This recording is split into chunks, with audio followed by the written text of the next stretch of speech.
Thank you for joining us on the long form story. I'm Niranjan, and this Saturday night we have 5 stories on the show. Ladies and gentlemen, first up, a story we've been leading with: the quiet destruction of the Aravallis. Not with explosives, with a pen, with an order. A definition change that could wipe out legal protection for most of India's oldest mountain range. That's our first story on the show tonight. Clearing the way for mining, real estate, and irreversible damage. Second story on the show tonight we have from Dhaka, a familiar script. Unknown men who shot at the face of the July revolution in Bangladesh. And there are questions about who's pulling the strings and why instability is being engineered in Dhaka and how the radicals are taking over. Back home, Kerala's political uncertainty as the BJP breaches the left bastion, wins Thiruvananthapuram, signaling a shift that could reshape state politics and alter national equations. A verdict, next up, a verdict that has shocked the conscience. A murder judgment in Bahraich, citing Manusmriti and sending out a very, very strong message on why there is no place for violence in India. And inside Parliament, a line long avoided is finally being crossed: a bill to address men's rights, reopening the debate on misuse of laws, selective justice, and whether equality can survive without balance. Let's get started.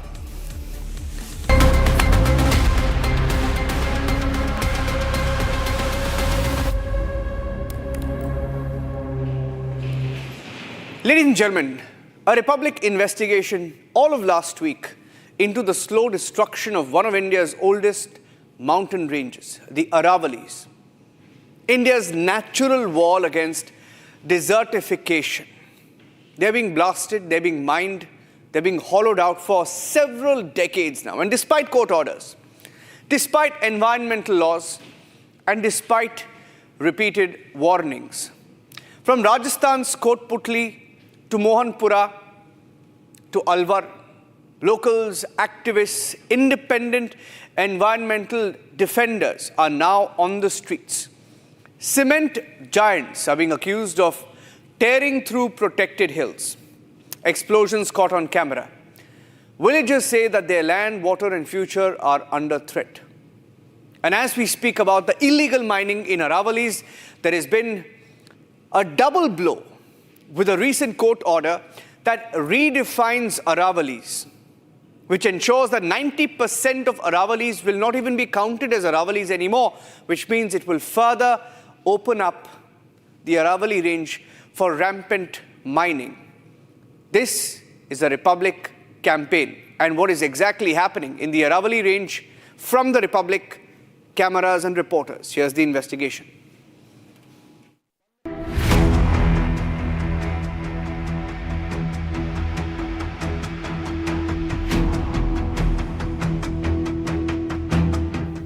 Delhi did not choke overnight. It was a systematic breakdown.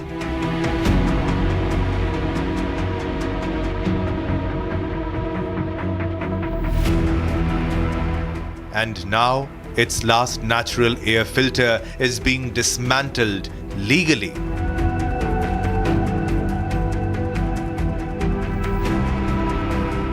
A recent order by the Supreme Court of India has narrowed what qualifies as the Aravallis, ruling that only land rising 100 meters or more will be recognized as Aravalli Hills.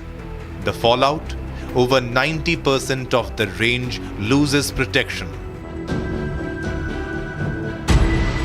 The numbers are brutal. Only 8.7% survives the cut. 91.3% stripped of protection. That means dust corridors reopen, mining resumes, and NCR loses its last break. The Aravalli range, stretching across western India, acts as a natural barrier against desertification. But today, these hills are under threat. Kotputli, Rajasthan, a region where the Aravallis meet industrial ambition.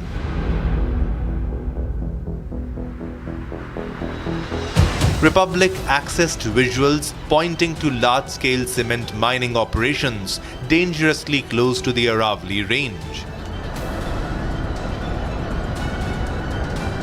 We are here at Kotputli, Rajasthan, Mohanpura, Jodhpura village, and we are showing you the ground reality.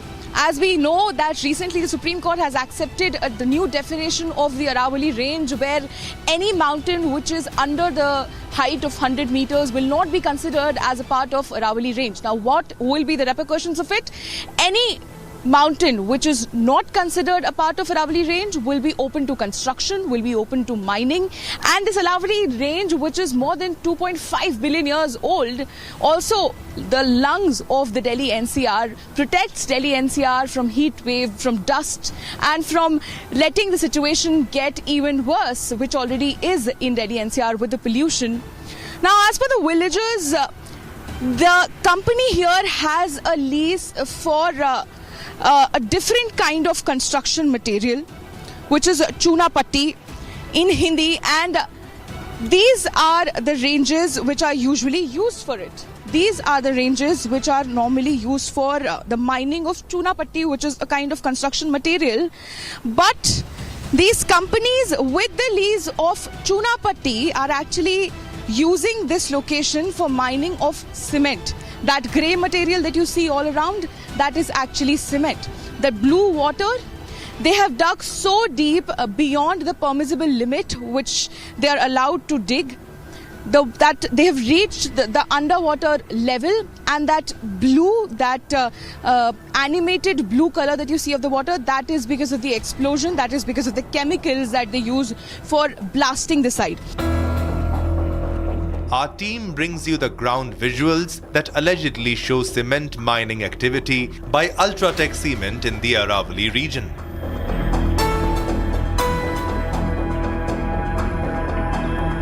ये UltraTech cement factory की खदानें चल रही हैं, जो आप देख रहे हो। इसकी गहराई जो वाटर लेवल तक पहुंच गई, और यहाँ पे 1,000 फीट तक पानी नहीं मिल रहा है। और जिस पहाड़ी पे खनन चल रहा है, यह अरावली श्रृंखला में आती है, जो इसके जस्ट बगल में कुजेता गांव है, वो उससे भी ज़्यादा ऊंची थी। परंतु इन्होंने कानून को ठेंगा दिखाते हुए, यानी कानून से बचने के लिए, सरकार को वो क्या राजस्व नहीं देने की वजह से, तो इन्होंने पहले ही क्या को ऊपर से कटाई की गई है। सुप्रीम कोर्ट ने जो अभी नई परिभाषा इनकी एक्सेप्ट कर ली है कि 100 मीटर से कोई भी जो छोटा ये होगा, पहाड़ी होगी, वो अब अरावली में नहीं मानी जाएगी। तो अब उससे ये होगा कि जो बाहर की कंपनियां हैं माइनिंग के लिए, कंस्ट्रक्शन के लिए, वो आ जाएंगी। लेकिन ये तो उससे भी पहले से चल रहा है जी। मैडम, ये अवैध खनन करते हैं, ये हमारे को इतना जानकारी तो है नहीं। हमारे पक्ष में फैसला है, हमारे गांव में परेशानी हुई तो हमने कोर्ट का सहारा लिया तो हमारे पक्ष में फैसला है 3 तारीख को, और उसमें इनको अवैध माना गया।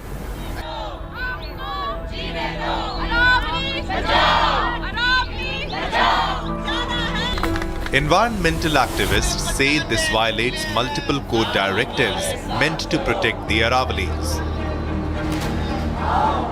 Hills below 100 meters are not Aravallis. Practically you are opening, indirectly you are opening it up for mining, right? When it is not 100 meters, आप एक तरफ बोल रहे हो, it is contradictory. आप एक तरफ बोल रहे हो कि 100 मीटर से नीचे की पहाड़ियाँ अरावली नहीं है, and then you say कि sustainable mining allow होएगी, but फिर वो 100 मीटर के नीचे allow होएगी. So that is a contradiction. One is that, and second, what is sustainable mining? There is nothing called sustainable mining, and the order also says that we cannot ban mining totally 100% because that will promote illegal mining. Those fighting to save the Aravallis say the damage is systematic.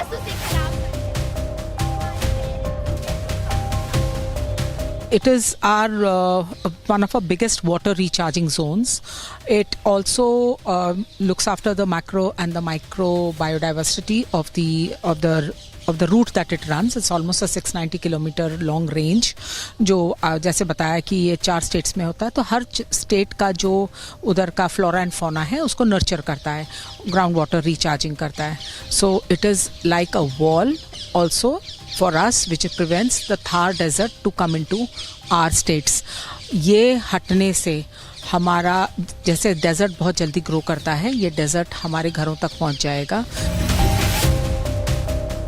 They warn that mining is not just destroying hills, but groundwater, forests, and livelihoods. You know, in the last 40 years around, the official figure that stands of the hills that have been mined in Rajasthan stands at around 32.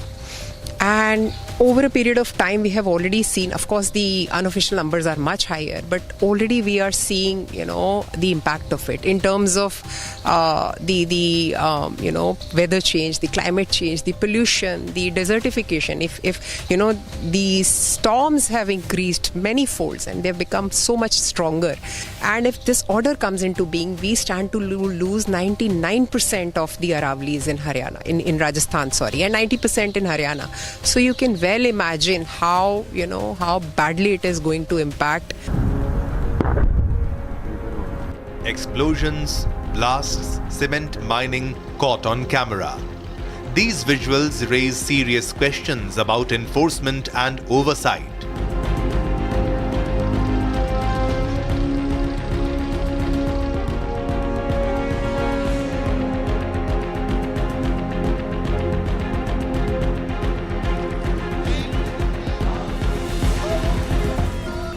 In Mohanpura, Jodhpura village, anger spills onto the streets.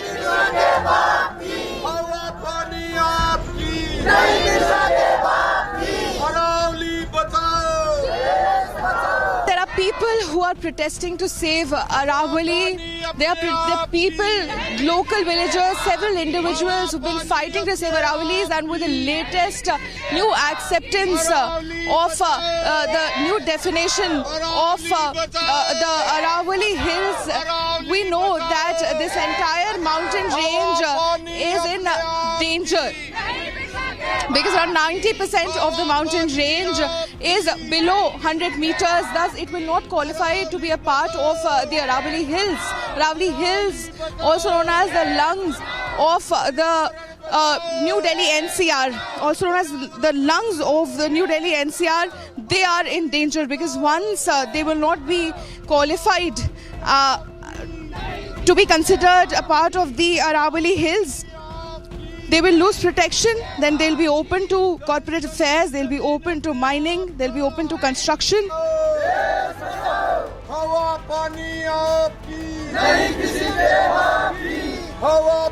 These protests are not political, they are survival driven. Madam, supreme court से जो criteria है कि 100 metre से ऊपर की नीचे की जो पहाड़ियां हैं वो अरावली में नहीं मानी जाएंगी, इस अनुसार हमारे राजस्थान में तो एक भी पहाड़ी नहीं बचेगी, जबकि हमारे राजस्थान में पानी की वैसे ही कमी है, ये हमारे जल स्रोत है, पहाड़ हैं वो, ये ऐसा सुप्रीम कोर्ट का फैसला गलत है. जो भी अरावली श्रृंखला में आते हैं उनको अवैध लीज करवा करके पहले जो 100 मीटर से ऊपर का भी एरिया तोड़ते हैं. जब तक रिपोर्ट पे एक्शन होता है तब तक पहाड़ को अरावली श्रृंखला से बाहर कर देते हैं, ये तोड़ करके 100 मीटर से नीचे कर लेते हैं उसको. Alongside villagers, independent environmental defenders have joined the protest. They say the Aravallis are being sacrificed for profit. The Aravallis are not just hills, they are India's environmental shield. Republic will continue to ask who benefits from their destruction and who will be held accountable. This is Republic, exposing, questioning, holding power to account.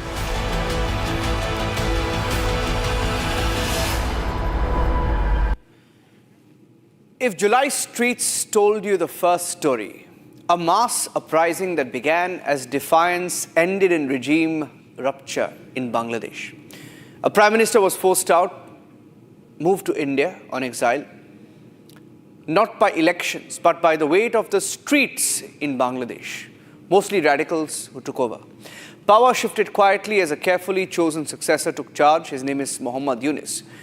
But upheaval rarely stays contained. Groups that openly vilified India continued to find shelter on Indian soil, crossing over unlawfully, seeking safety from the chaos they helped unleash. And India was branded fascist. And yet, India has always been their refuge. And now once again, Bangladesh is burning. Dhaka is burning. And this time not just with anger, but with accusation. Newspaper offices vandalized, institutions attacked, streets flooded with rage, and the direction of that rage has changed. Tonight it's no longer aimed at only inward. They're trying to target India. They're trying to turn towards India. Outside the Indian High Commission all of last week in Dhaka, suspicion gave way to outright blame and protest. And at the center of it all was one name, Sharif Osman Hadi. His killing by unknown men has reignited the streets and redrawn the fault lines in Dhaka.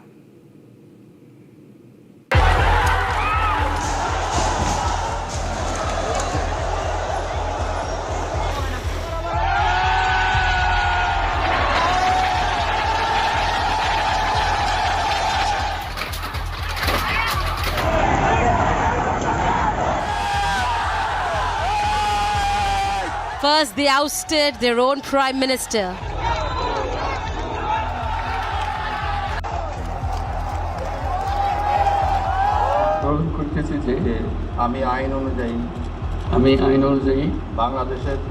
Then they installed the man of their choosing as the head of state.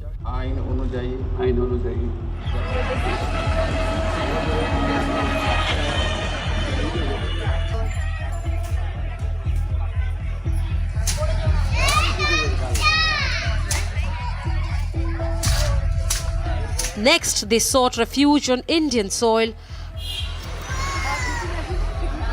huddling together for as long as they could.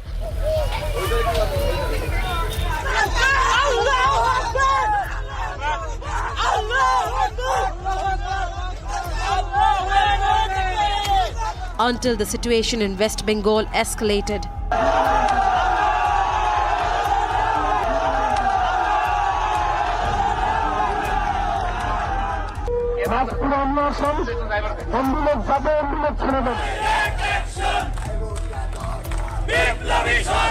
Now once again, the people have taken to the streets.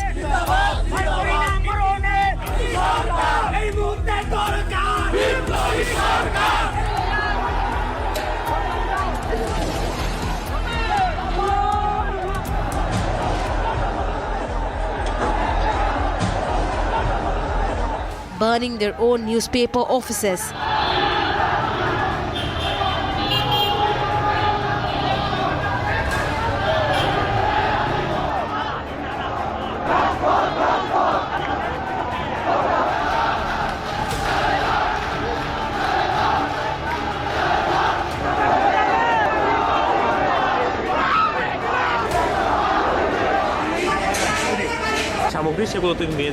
Vandalizing their own institutions.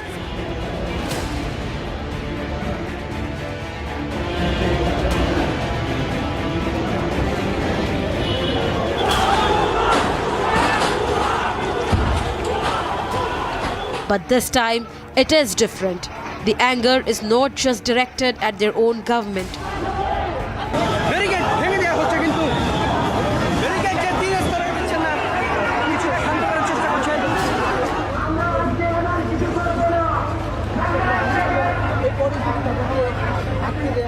This time, they are charging against something far bigger, and the reason.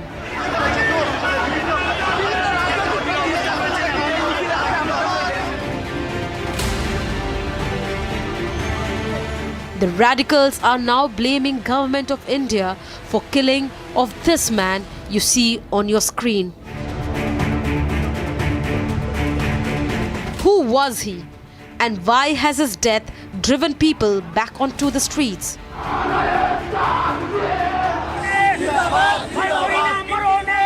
In broad daylight, Osman Hadi, who had his rise after the revolution that happened in Bangladesh, which ousted Sheikh Hasina, floated his own political platform called Inqilab Manch. Now, while he was also a potential candidate of this Inqilab Manch for the upcoming elections, national elections in Bangladesh, he was continuously spreading radical information and preaching radicalism in Bangladesh, most of which was anti-Indian rhetoric. An ordinary day turns violent. CCTV footage shows two unidentified bike-borne men closely tracking an auto rickshaw. In broad daylight, on December 12th, the assailants opened fire, shooting Sharif Osman Hadi. Sharif Osman Hadi, 34-year-old, emerged as a prominent face of the July protests in 2024. A vocal and unapologetic anti-Hasina voice. A man who openly spoke of a radical dream to capture India's northeast and create what he called a greater Bangladesh.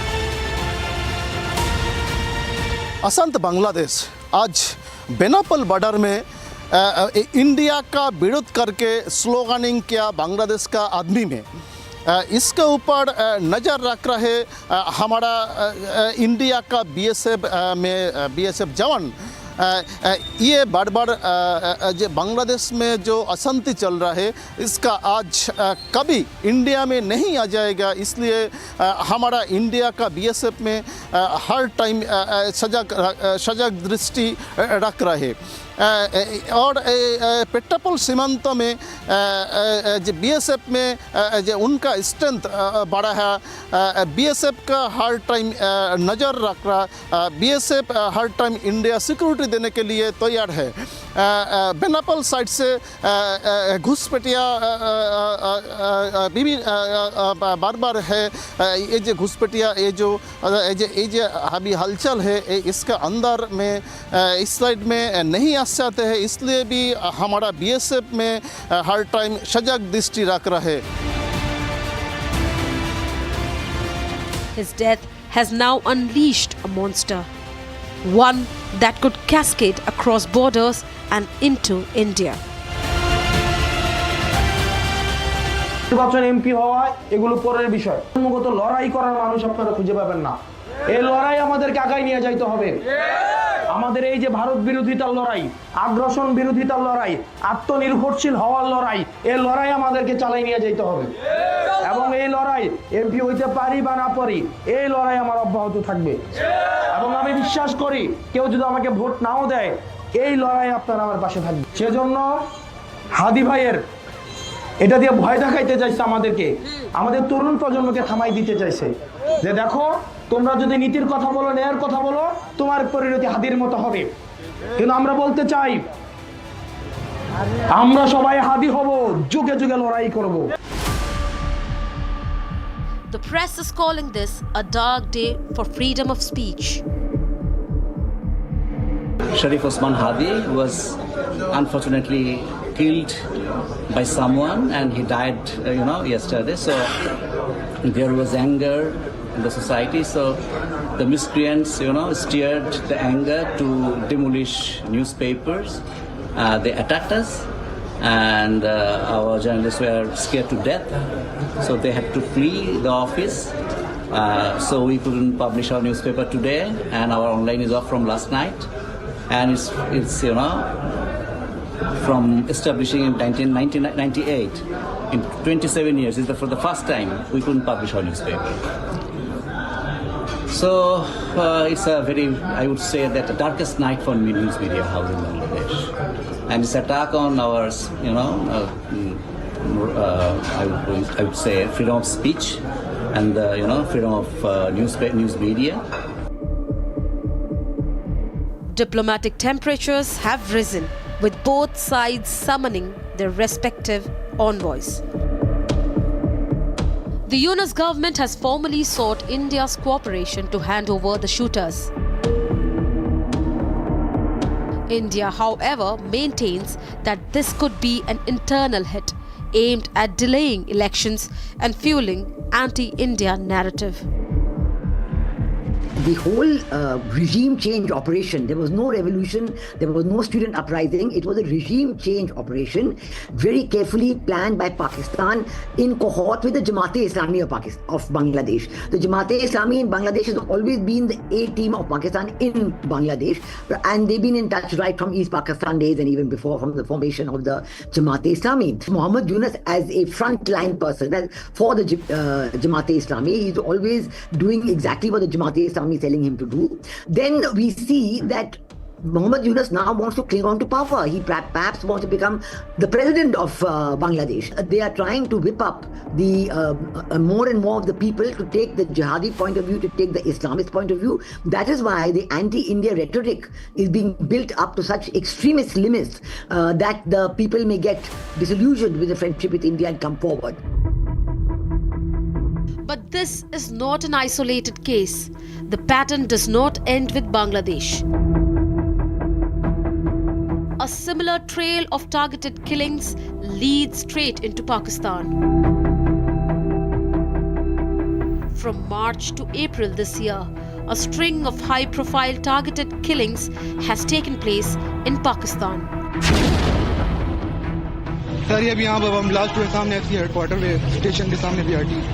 From Peshawar to Quetta. From Karachi to Gilgit-Baltistan.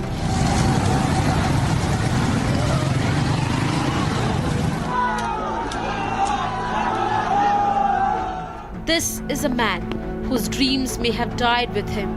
Back home, claims that he was murdered have been flatly rejected.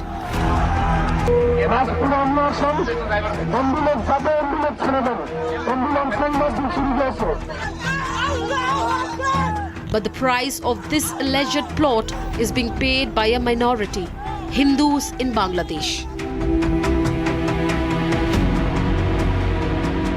India has stepped up its security along the Siliguri corridor, the strategic chicken's neck, amid rising tensions.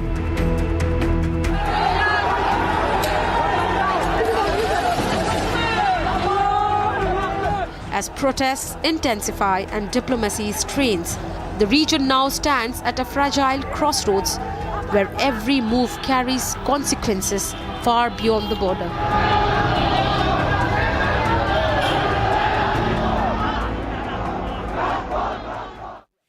And ladies and gentlemen, as we speak, it's a very fragile situation in Bangladesh, where even today when Hadi was put to rest, the anti-India Hadi was put to rest, his band of supporters tried to ensure that they even get out of the parliament in Dhaka. So we are watching out for that story. Let's move on to Kerala now. Kerala has always been intense, but rarely lawless, because there have been back-to-back incidents of political violence over the last few decades. On December 13th, that fragile balance snapped again, as the BJP breached a decades-old left fortress in Thiruvananthapuram, the capital, winning the elections there.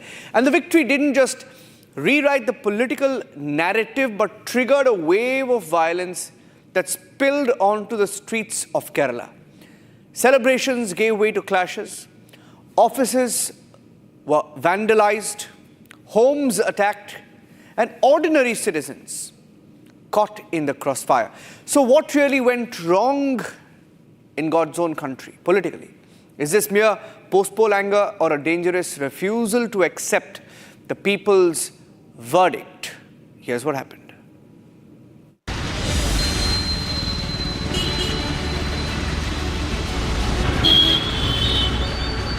Thiruvananthapuram Corporation, a city long governed by the left. For decades, this capital symbolized CPIM's ideological grip on Kerala.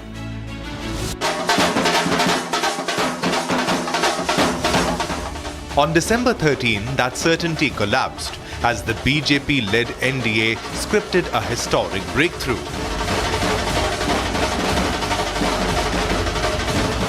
For the BJP, this wasn't just a municipal win. It was a psychological breach of Kerala's toughest political fortress.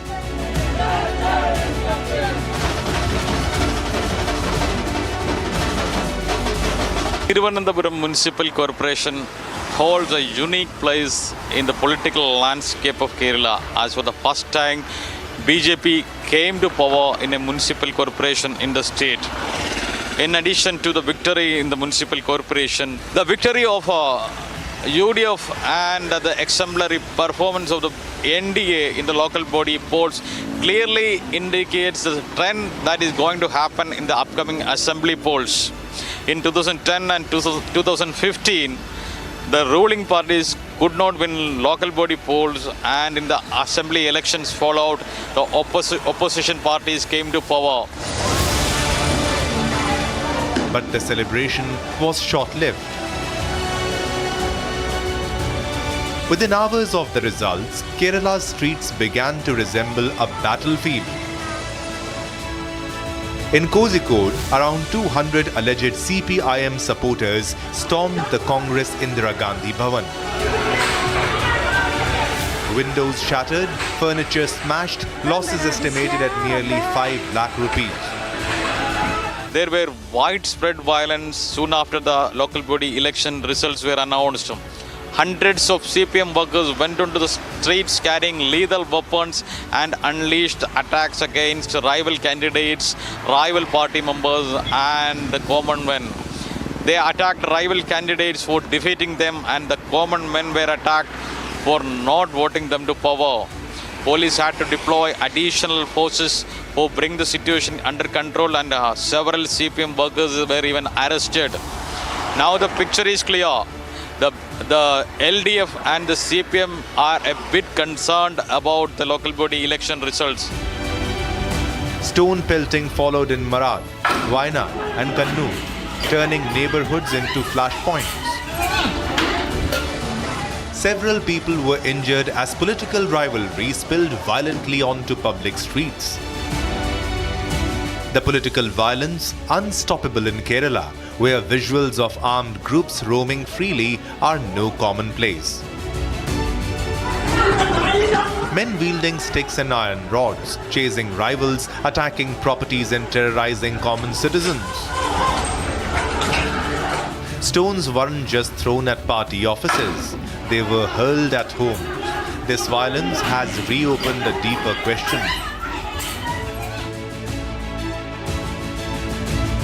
Is this unrest about local body elections or a refusal to accept a changing political reality? For decades, Kerala's politics ran on a stable axis. The CPIM-led LDF versus the Congress-led UDF. But the BJP's rise as a serious third force has disrupted that balance. नहीं, ये बहुत बड़ी बात है केरला में 50 सीटें जीतना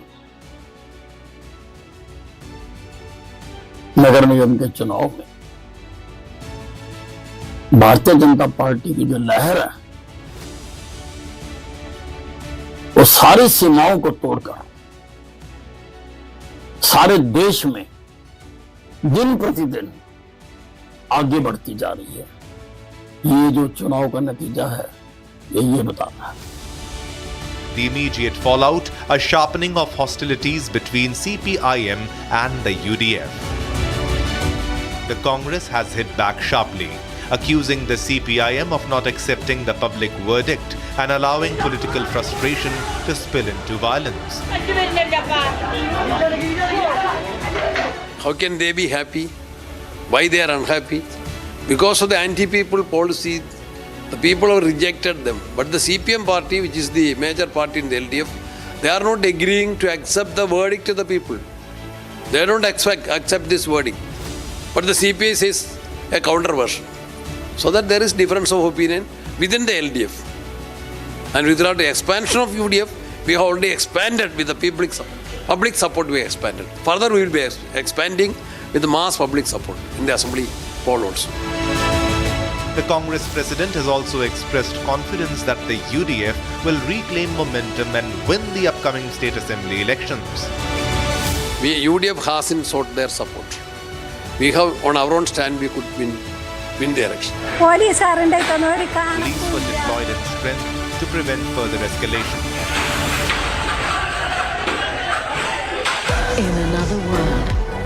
An element is born. Introducing the Phantom Black Edition by Grand Vitara. Nexa. Ladies and gentlemen, on an October evening last year, 2024, celebration turned into chaos in Bahraich. Drums fell silent, shutters came down, and fear spread through the streets. Ram Mishra was killed during a Durga idol immersion, and a crime that plunged the town into days of unrest. 14 months later, the verdict is out and justice is spoken. Here is a ground report from Bahraich, a town remembering, reckoning, and responding to a verdict that now defines its past. And what the verdict said in letter and spirit is also in the headlines, saying that there is no space for peace in our society. But take a look at this story and why it should be a reminder that there is no space for communal violence in a country like India.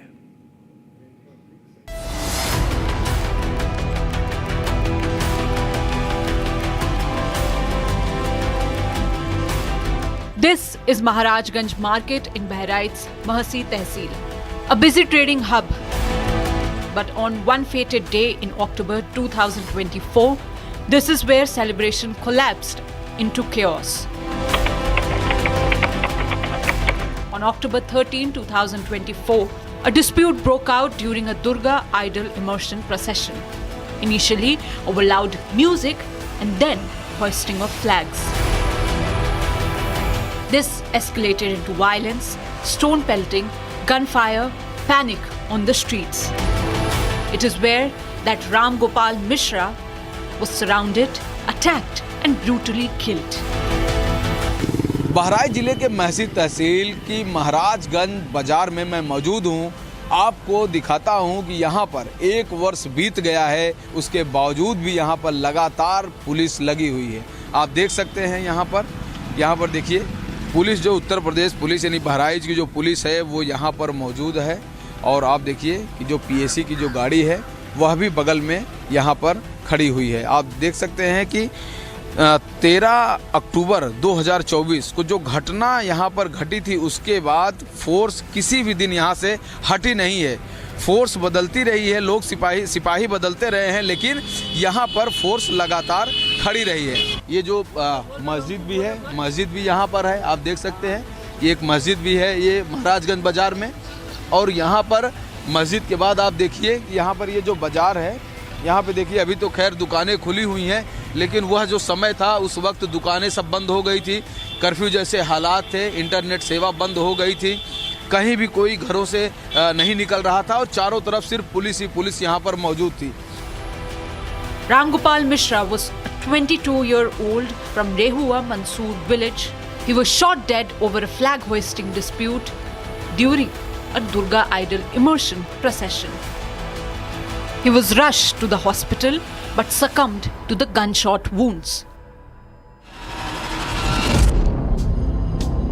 As the night fell, the town changed rapidly. Vehicles were torched, markets shut down, police were deployed in strength. Internet services were suspended to prevent rumors and escalation. A curfew-like atmosphere gripped Bahraich. In aftermath, police identified and arrested 13 accused, and the investigation led to this house belonging to Sarfaraz, the man accused. A charred car still stands in the courtyard. 14 months later, a frozen reminder of the night that changed Bahraich. Sarfaraz has now been sentenced to death. Maharajganj बाजार में मुख्य आरोपी सरफराज के घर और दुकान पर मैं मौजूद हूं। आप देख सकते हैं कि ये वही मकान है सरफराज का जिसको फांसी दी गई है, जहां पर राम मिश्रा की हत्या की गई थी, निर्मम हत्या की गई थी। लेकिन देखिए कुछ चीज़ें आज भी पड़ी हैं, कुछ सबूत आज भी यहाँ दिखाई दे रहे हैं। देखिए ये वो कार है जो उस वक्त उस वक्त से देखिए खड़ी है। ये कार जो है दंगे की भेंट चढ़ गई थी। ये कार जो है दंगे की भेंट चढ़ गई। देखिए कितनी बुरी तरह से जली हुई है और आज भी ये कार सबूत के तौर पे खड़ी है कि क्या हालात रहे होंगे उस वक्त। देखिए चारों तरफ इस गाड़ी में आग लगी हुई है। ये सरफराज के घर की गाड़ी है, आप देख सकते हैं। चारों तरफ देखिए क्या स्थिति है। शीशे टूट गए हैं, गाड़ी पूरी तरह से जल गई है, डैमेज हो गई है, पूरी तरह से तबाह हो गई है। और देखिए कि तब की जो स्थिति थी आज भी वह सारी चीज़ें नज़र आ रही हैं कि आखिर क्या हालात रहे होंगे उस वक्त। और सिर्फ ये तो एक गाड़ी है जो दिखाई दे रही है, चूँकि सरफराज का जो पूरा परिवार है वो कहीं न कहीं इस पूरे मुकदमे में लगा रहा, तो उसके पास समय नहीं था कि इस गाड़ी को ले जाए और इसको कहीं से यहाँ से हटाने के लिए वो आगे बढ़े। A few kilometers away is the Hardi police outpost. This became a key control point during the riots. Police recall, long hours, constant deployment, and a town on edge. People stayed indoors, shutters remained closed. The streets belonged to the fear. जब बहराइच दंगों में सुलग गया था, कारण यह था कि दुर्गा विसर्जन के दौरान लाउड स्पीकर बंद कराने को लेकर ऐसा विवाद हुआ कि उस रास्ते पर एक समाज के लोगों ने राम गोपाल मिश्रा की निर्मम हत्या कर दी। हत्या ऐसी की कि लोग सुनकर या देखकर कांप जाएं। कई गोलियों के निशान थे और नाखून जलाने तक की बात थी एवं नाखून को उखाड़ने तक का काम किया गया था। यह जो बात समाज में जब आई तो समाज उग्र हो गया और उसका कारण यह था कि अगले दिन लोग गुस्से में पूरे बहराइच के महाराजगंज बाजार को पूरी तरह से जला दिया गया था। ये वही हरदी थाना क्षेत्र का यह पुलिस चौकी है जहां पर भारी संख्या में पुलिस फोर्स यहां पर बुलाई गई थी। पीएसी आई थी, आरएएफ आई थी, तमाम तरह की जो फोर्सेस थी वो यहां इकट्ठा हुई थी और यहां से लेकर उस महाराजगंज तक जहां पर ये घटना हुई थी पैदल मार्च किया गया था। मैं उस वक्त भी ग्राउंड रिपोर्ट करने यहाँ पर मौजूद था और उस वक्त पूरे सीन को मैंने देखा था और मेरे दिमाग में सब कुछ चल रहा है जो उस वक्त हुआ था।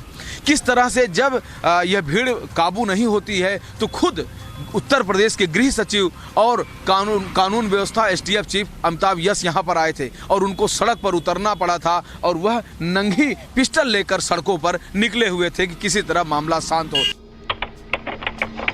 14 months after the crime, the Sessions Court finally delivered its verdict. 10 accused were convicted. Sarfaraz was handed the death penalty, while the rest were given life imprisonment. 3 were acquitted due to lack of evidence. The court called the murder cruel, sadistic, and shocking to the conscience of the society. The court further quoted a shlok from the Manusmriti to underline the philosophical basis of the punishment. Explaining the reference, the court stated that punishment is essential for maintaining social order and ensuring adherence to Raj Dharma, the duties of the state. Lawyers and the public alike hailed the verdict, calling it balanced. देखिए, जो collective evidence होता है, जो main व्यक्ति होता है जिसके खिलाफ पर्याप्त साक्ष्य होते हैं उसी को न्यायालय द्वारा दिया गया है। जिसके द्वारा क्वालिटी निकली है, एविडेंस में पाया गया उसको, और जिनके खिलाफ नहीं पाया गया उनको कैसे साबित करके दिया गया। तो सही हुआ क्योंकि बीएनएस एक्ट में जो लागू हुआ है उसके अनुसार 90 दिन की मैक्सिमम है टाइम और 2 साल का टाइम पीरियड होता है कि ट्रायल कंप्लीट करने के लिए। तो सरकार के जो मंशा है क्विक ट्रायल कराया जाए तो उसके अनुसार सही किया गया है कि 13 महीने के अंदर निर्णय आ गया। ये सराहनीय निर्णय आया है और इसके लिए जितनी ही भूर प्रशंसा की जाए न्यायाधीश की वो अति वो है। और जो घटना हुई ये समाज के अंदर एक दूसरे समाज को और मिलाकर के विसंगत पैदा करने के लिए भी कार्रवाई की गई है और इसमें 13 महीने का ये ऐतिहासिक निर्णय है कि जो बहराइच की न्यायालय ने सुनाया है। हम जहाँ तक मैं जानता हूँ ये न्यायपालिका पे लोगों का विश्वास और ज़्यादा सुदृढ़ हुआ है और विश्वास जगा है। जज साहब ने जो निर्णय दिया वो एकदम सही है। इस तरह वो ये तो होना ही चाहिए, सज़ा ऐसी होनी चाहिए कि जो आपराधिक प्रवृत्ति के लोग हैं उनके मन में एक थोड़ा सा डर तो बने ही संविधान के प्रति, न्याय के प्रति कि हाँ अगर हम करेंगे तो हमें इसका परिणाम भुगतना पड़ेगा। The police noted their satisfaction with the speedy trial, saying the police had presented the charge sheet with thoroughness and caution. जब माननीय न्यायालय ने सभी पक्षों को सुनने के बाद में उसमें जो मुख्य अभियुक्त सरफराज है उसको आज मृत्युदंड का आदेश दिया है और बाकी उसमें से 9 लोगों को आजीवन कारावास का आदेश हुआ है और 3 लोगों को संदेह का लाभ देते हुए बरी किया गया है। तो फिलहाल ये पुलिस विभाग और जो है अभियोजन और न्यायालय ये जो ये क्रिमिनल जस्टिस सिस्टम है उसके सभी जो विभाग हैं उन्होंने बहुत ही सतर्कता के साथ, बहुत मेहनत के साथ, बहुत प्रभावी ढंग से इसमें विवेचना की गई, पैरवी की गई और शीघ्रता के साथ इसमें कार्रवाई की गई, जिसका नतीजा है इसमें। While Bahraich struggled to regain control after the violence, one family was left shattered. The family of the victim, 22-year-old Ram Mishra. मैं इस वक्त राम गोपाल मिश्रा के आवास पर हूं। राम गोपाल मिश्रा की पिछले वर्ष 13 अक्टूबर 2024 में निर्मम हत्या कर दी गई थी, जब वह दुर्गा विसर्जन करके अपने घर की ओर आ रहे थे। लेकिन दुर्गा विसर्जन के दौरान वहां पर भीड़ काफ़ी आक्रोशित होती है, क्योंकि गाजे बाजे के साथ जो दुर्गा विसर्जन की जो प्रतिमा आ रही थी वहां पर लाउड स्पीकर बंद कराने की कोशिश की गई थी और उस समय उन्माद बढ़ा हुआ था और वह भी घर पे एक समुदाय के घर पे चढ़ गए थे, झंडा बदल रहे थे। उसी दौरान उनकी निर्मम हत्या गोली मार के की गई थी। उसके बाद समाज का आक्रोश इस तरह बढ़ा था कि वहाँ पर महाराजगंज बाजार में कई दुकानों को, मकानों को आग के हवाले कर दिया गया था।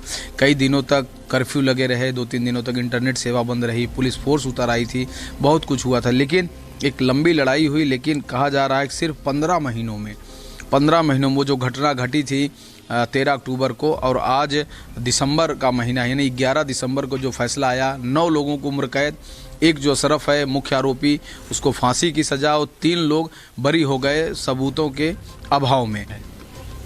फैसला तो ठीक है लेकिन उनका फांसी दी जाए तब ठीक है। फांसी उनको दी जाए, सिर्फ फैसले से नहीं। हाँ, फैसले से नहीं है, उनका फांसी दी जाए। हाँ, तब शांति है हमका, तब शांति। हाँ। ये जो 9 लोगों को जो उम्र कैद है उस पर क्या कहेंगी? उन्होंने यहाँ जो भवायु फांसी यहाँ इनको भी मिलना चाहिए। आप लोगों का मामला कोई देख रहा है? हाँ। कोई देख रहा है आपका मामला? हाँ। वकील है आपकी तरफ से जो आपके मामले को देख रहा है? देखना रहा तो ऐसा में काम होता है। हाँ, होए मतलब उनका फांसी होए, जिन्हें तरफ से हमारा राम गोपाल ना हुई तरफ से उन्होंने रहा। Ram Mishra's mother says the state avenged her son's death, but her grief is resolute. She says hanging one man is not enough. Every person involved in the brutal murder of her son must be given the death penalty. हाँ, तब हमका शांति मिली। तब शांति। हाँ, अभी कोई ना शांति है। फांसी दी जाए। फांसी दी जाए और जी कैद है जिंदगी भर के जाए, जिंदगी भर उनका छुट्टी न मिले। देखिए माता जी का भी कहना है कि जितने भी लोग शामिल थे सबको फांसी दी जाए। जैसे हमारा लड़का मर गया है कच्चे प्राण लेने, वैसे हुई जाए तब हमका शांति मिली। वो शांति नहीं हुआ था शादी को, नहीं शांति। For the family of Ram Mishra, the court's words and sentences carry both grief and resolution. And now as the evening returns to Bahraich, the streets are calmer now. But the memory of that night lingers. Celebration turning into violence, a town holding its breath. Even as the scars of October remain, the verdict draws a clear line. Violence will not be tolerated in Bahraich. Justice will not be delayed.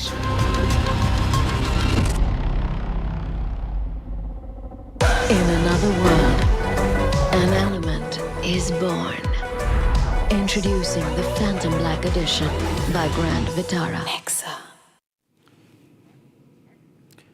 On the 6th of December, the Aam Aadmi Party's Rajya Sabha parliamentarian Ashok Mittal introduced a private member's bill seeking a national commission for men. It's a proposal that initially drew little attention. And a year ago, the case of 34-year-old Atul Subhash, which was covered by Republic TV extensively, brought crimes against men into the spotlight. Now, Atul Subhash had left behind a note and video describing legal stress, marital conflict, mounting psychological pressure. Supporters of this bill also point to earlier cases, including the 2009 Bengaluru suicide of a techie called Syed Ahmad Makhdoom, who, like Subhash, recorded his testimony on video before taking his life. And unlike today, his case received less public attention. That was in 2009, highlighting the gaps in awareness and also support for men's mental health and legal safeguards. The proposed legislation now calls for a 6-member commission with equal gender representation, preliminary police inquiries before arrests in select cases, a focus on men's mental health, strict penalties for, and very importantly, proven false complaints against men. Critics argue that existing bodies such as the National Human Rights Commission already have the mandate to address at least some of these concerns, warning against framing justice as a gendered contest. So as the debate begins and now spills beyond Parliament, the question that remains central to this issue: can the pursuit of justice rise above binaries and address suffering without becoming a contest? Here's what the Men's Rights Bill was all about. The National Commission for Men Bill 20. On the 6th of December, Aam Aadmi Party Rajya Sabha MP Ashok Mittal tabled a National Commission for Men Bill 2025. A private member bill tabled in the hopes of a statutory body focused specifically on issues affecting men. Any discussions around false charges must never discourage genuine victims from coming forward. Their protection is always non-negotiable. At the same time, we cannot ignore that false or malicious charges, when they occur, can cause severe and lasting damage. For many men, a false accusation means years of legal battles, years of lost reputation, loss of livelihood, and most importantly, mental distress. On the night of December 9th, 2024, a 34-year-old Indian man killed himself. And next to his body was a placard that read, "Justice is due." मेरे मरे हुए शरीर के आसपास मेरी पत्नी या उसका परिवार की तरफ से कोई नहीं आना चाहिए. Atul Subhash left a 24-page suicide note and an 81-minute-long detailed video. मेरा अस्थि विसर्जन तब तक नहीं होना चाहिए जब तक मेरे हरासर्स को पनिशमेंट नहीं मिलता. Expressing his angst against the laws, his marital dispute with his wife, and pressure of survival mounting on him. मैं नहीं जी पाऊंगी, मैं दूसरा अतुल जानना चाहती हूँ. दूसरा अतुल मेरे को मिल जाएगा तो मैं जी लूंगी उसके सहारे. While last year's cases of violence against men may have drawn widespread attention,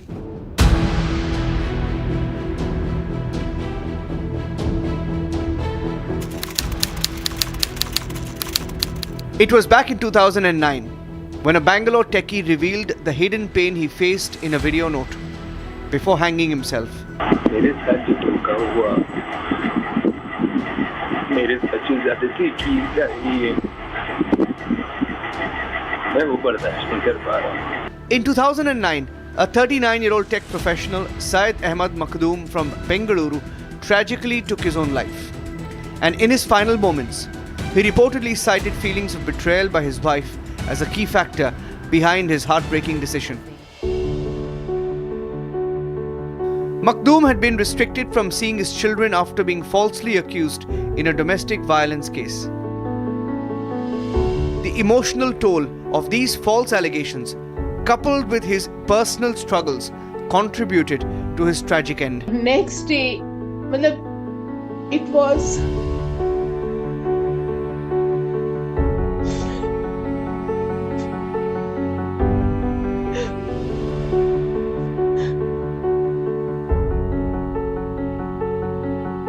शादी के वक्त तक हमें नहीं पता था, ना मखदूम को पता था, मेरे भाई का नाम सैयद अहमद मखदूम था, ना उसको पता था कि वो साहिबा की हिस्ट्री या बैकग्राउंड कुछ दिन के बाद मखदूम ने वो सोची कि ये एनआरआई है, ये बाहर चले जाएंगे तो मेरा पास पता नहीं चलेगा।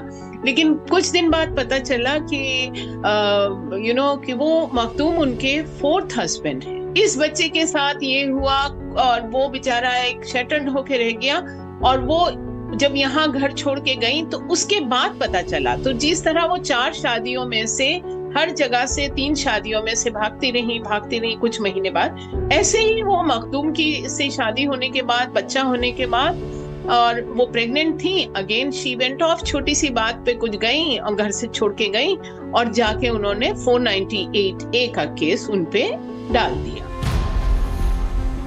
But why the need for a special commission for men when Commission of Human Rights already exists? So much of all these things are going on, and out of nowhere he comes and tables this bill, which is never needed in future ever. Why? I'll tell you. We have Human Rights Commission for any human rights related issues. We have policing. We have Home Department.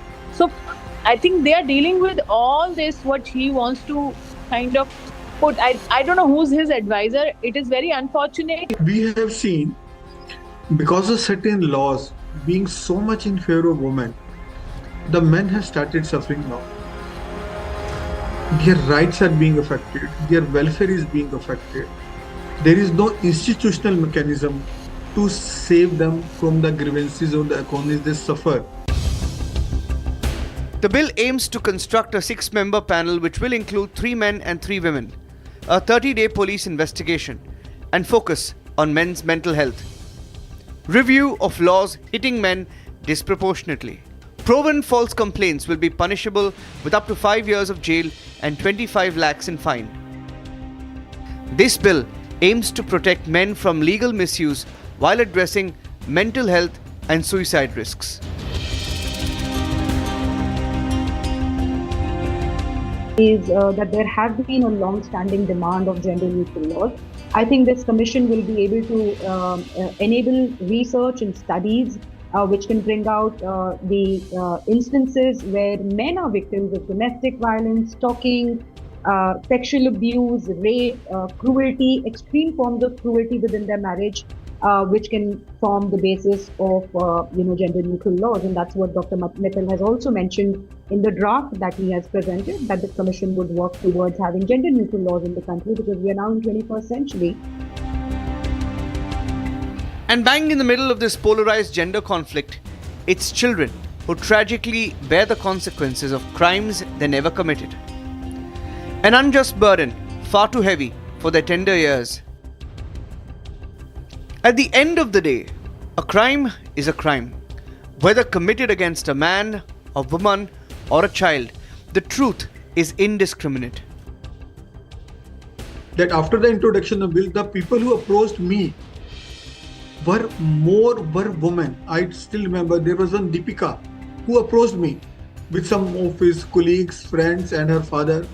And when I asked her, "You are a woman, why are you approaching and supporting this National Commission for Men?" She said, "My brother was suffering." What we need now is a space that transcends polarization, where power politics takes a backseat and genuine justice can prevail for all. That's all the time we had on long form story today. Thanks for watching, ladies and gentlemen. Our coverage on the Aravalli order, the Aravalli illegal mining, and the investigation into what's really happening along the Aravalli range will continue here on Republic all of next week. Stay tuned.